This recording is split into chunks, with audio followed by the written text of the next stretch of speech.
Bunun neticesinde de 3 GSM operatörünün toplamda 800'den fazla ilave sağlam vericiler yapıldı. Burada hemşehrilerimize hizmet verecek, herkese hizmet verecek. Ayrıca da AFAD'ın koordinasyonunda kamu kurum ve kuruluşlarının, kurtarma ekiplerinin, çalışma ekiplerinin birbirleriyle de iletişime geçmesi lazım. Bunun için sık sık sizlerle konuştuğumuzda dile getirdiğimiz İPKB isminde bir birimimiz var. Nedir İPKB?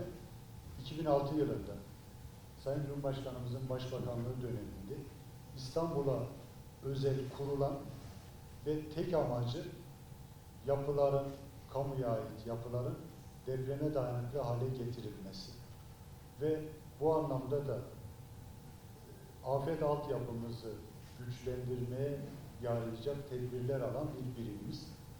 İPKB'nin bugün yaptığı bu tesis altyapısını hizmete almış olacağız. Ne yapacak burada? Özetle valiliğin kaymakamlıklarla iletişimi, ilçe emniyetlerle iletişimi, ilçe jandarmalarla iletişimi, 23 çalışma grubuyla iletişim, ilçelerdeki afet koordinasyon merkezleriyle iletişimi sağlayacak ve en kötü senaryoda bile o iletişimin kesilmediği bir sistem. Biraz sonra da 4 kaymakamımıza sizlerle birlikte sesleneceğiz ve sistemimiz çalışmaya başlayacak.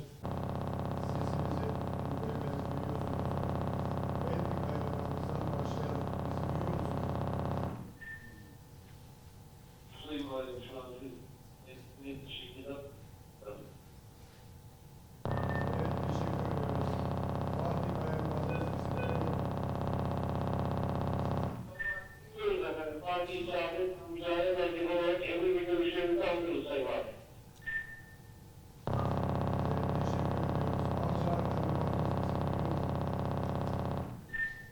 Sizden bir şekilde duyuyoruz Sayın Valim. Emir ve talimatlarınızı bekliyoruz.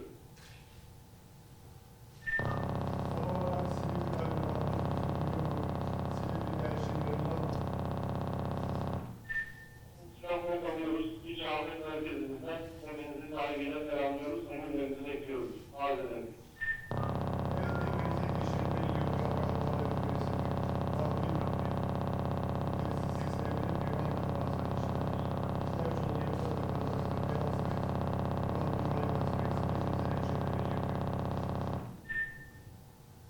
Da afetler masa basıncında değil sahada yönetiliyor. Bu da ekiplerin koordinasyonu, iletişimini, birbiriyle entegrasyonunu çok önemli hale getiriyor. Dolayısıyla afet yönetiminde de iletişim olmazsa olmaz ve en önemli öğelerden bir tanesi.